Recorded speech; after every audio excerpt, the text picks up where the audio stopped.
healthcare is wonderful, and people should take advantage of the things that they have offered. But generally, you just get your lab work done like once a year, and it's like a moment in time. I always say, maybe your physician has told you like, you're fine, everything's great.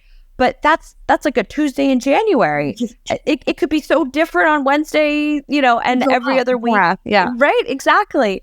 And you're not really getting a good idea of those trends, which I know you guys talk about too, right? So it's not just about the one moment in time. It's about the trends and how are you trending over time.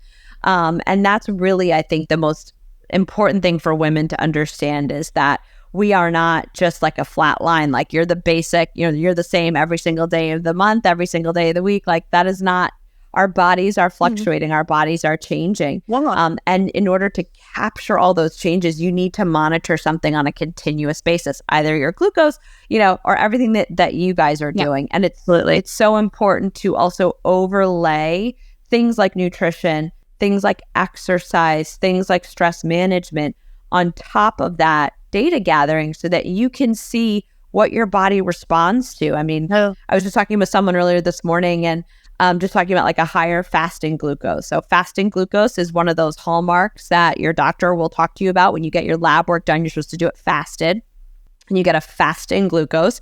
And that's one of the markers for prediabetes diagnosis or a diabetes diagnosis. So people are generally aware of that. And people say, oh, my fasting glucose is fine. Okay. Well, sometimes you could be in a higher level, and it's like, what levers can you pull to bring those markers down? And so it's different for everyone. It could be stress, it could be exercise, it could be, your nutrition, and that kind of stuff is really also what should drive women towards wearing these kinds of things, is that it's not just one factor, one factor that's influencing their health. There's so many different factors, and you need to figure out what works for you. Absolutely. I mean, we really should be going to the doctor every month on like a general basis just to be able to track those changes. So thank God for the technology that we have to be able to do that, because I couldn't afford to go to the doctor every month, So, right.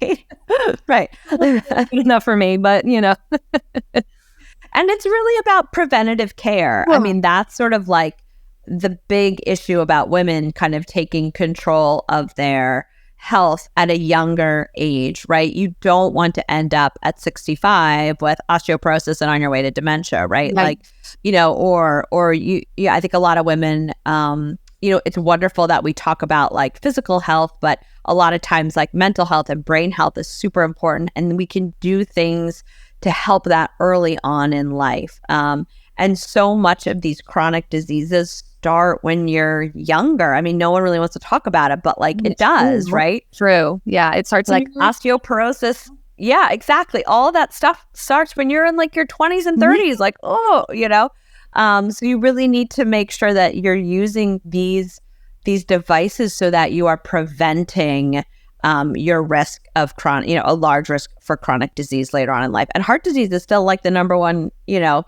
killer for women. Yep.